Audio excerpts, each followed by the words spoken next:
was the last time you took 10 or 15 minutes out of your day just to do nothing? Just to be at peace? Because we live in our minds most of our lives, that place that houses our likes or dislikes, our hopes, our dreams, our wishes, our fears, our nightmares. Our minds are whizzing about at 100 miles an hour, day after day, week after week, month after month, year after year, without much censoring or servicing or maintenance. We live in this constant distracted mode of being. And can you imagine driving your car like that, week after week, month after month, year after year, without any servicing or MOTs or repairs? It wouldn't last very long. So how do we build our resilience to this? And why should we? Well, resilience is just building a skill set.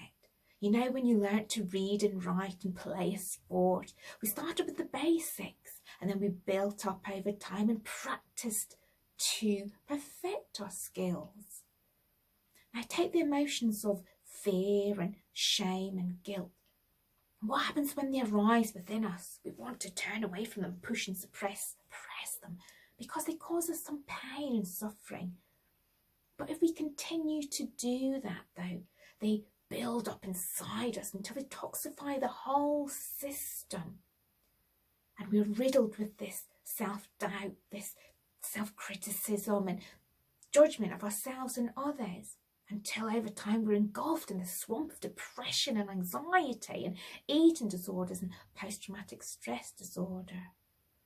Now, clinical trials have proved that over time daily mindfulness practice actually stimulates the neural activations that change the structure of the brain, so that what happens is there's a left brain shift that helps us to turn towards and face these challenges rather than turning away and isolating ourselves.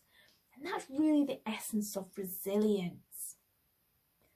Now, mindfulness is also at the root of emotional intelligence, and that is being able to recognise, understand and manage our emotions, as well as understanding and recognising other people's emotions. And that helps us to walk in another person's shoes without judgment.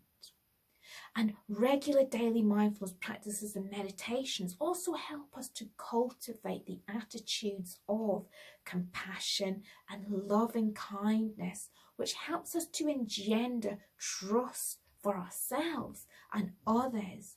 And that's really crucial to be able to break the reactionary patterns that actually escalate these emotions. And you know, there's this beautiful quote by the sculptor and painter Michelangelo that really encapsulates the transformational process of mindfulness when he said, "I do not create the figure, but liberate it from the stone."